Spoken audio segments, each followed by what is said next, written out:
প্রধানমন্ত্রী নরেন্দ্র মোদীজি তিনি বিহার হয়ে আজকে বাংলায় ঢুকবেন। দুর্গাপুরে তার সভা রয়েছে এবং দুর্গাপুরে সভা করে আবার দিল্লিও ফিরবেন।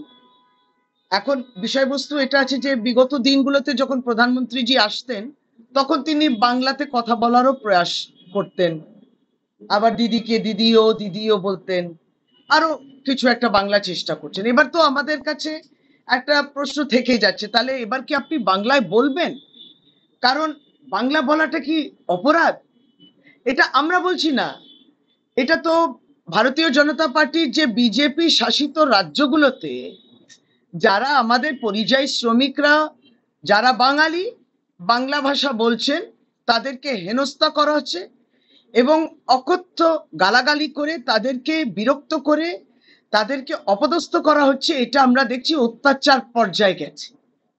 তারা কিনা বাংলা ভাষা বলে এবং পশ্চিমবঙ্গ সরকারকে না জানিয়ে তাদেরকে কেউ আগরতলা পর্যন্ত পৌঁছে দিচ্ছেন, বাংলাদেশে পুশব্যাক করে দিচ্ছেন।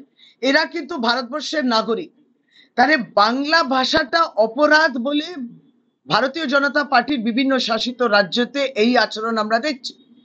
তাহলে প্রধানমন্ত্রীজি আপনি এই বিষয়ে আজ অব্দি নীরব রয়েছেন।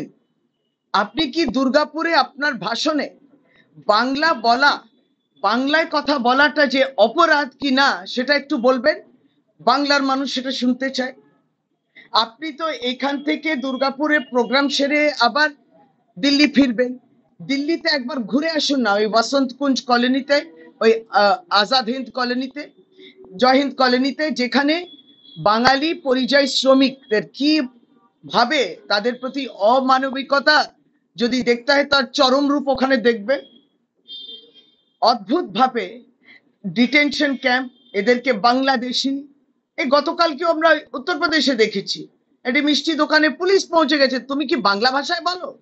বাইরে বাংলায় লেখা আছে। আপনারই মুখ্যমন্ত্রী, আসামের মুখ্যমন্ত্রী, তিনি বলছেন যে চিহ্নিত করতে হবে কারা বাংলায় বলছেন আর কারা বাংলা লেখেন আসামে, তাদেরকে, তারা সবাই বাংলাদেশি। এই ফরমানটা দেওয়ার অধিকার কি প্রধানমন্ত্রী আপনারা দিয়েছেন? কেন্দ্রীয় সরকার এবার এটাতে জবাব দিতে হবে। তো প্রধানমন্ত্রীকে বলতে হবে যে হ্যাঁ, আপনারা সহমত প্রকাশ করেছেন, তাই জন্য বিজেপি শাসিত রাজ্যে উড়িষ্যা, ছত্তিশগড়, মহারাষ্ট্র, গুজরাট ইত্যাদি সমস্ত জায়গায় এইভাবে বাঙালিদেরকে হেনস্থা করা আপনার ফরমান, এটা আমাদের বুঝতে হবে আসাম সহ। এই জবাবটা আপনারা ভাষণে দেবেন। আপনি দিল্লি গিয়ে ওদের সঙ্গে দেখা করবেন কি না এই জবাবটা আমরা অপেক্ষায় রইলাম। কারণ দেখুন, আপনি পশ্চিমবঙ্গে আসুন, আমরা সত্যি স্বাগতম জানাই।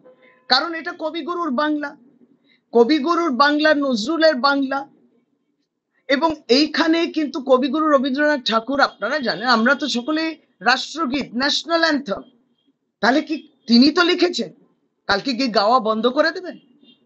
রাষ্ট্রগীত বঙ্কিমচন্দ্র চট্টোপাধ্যায় তিনি লিখেছেন, তাহলে কি ভারতবর্ষ কি আপনি বলবেন আর এইগুলো গাওয়া যাবে না?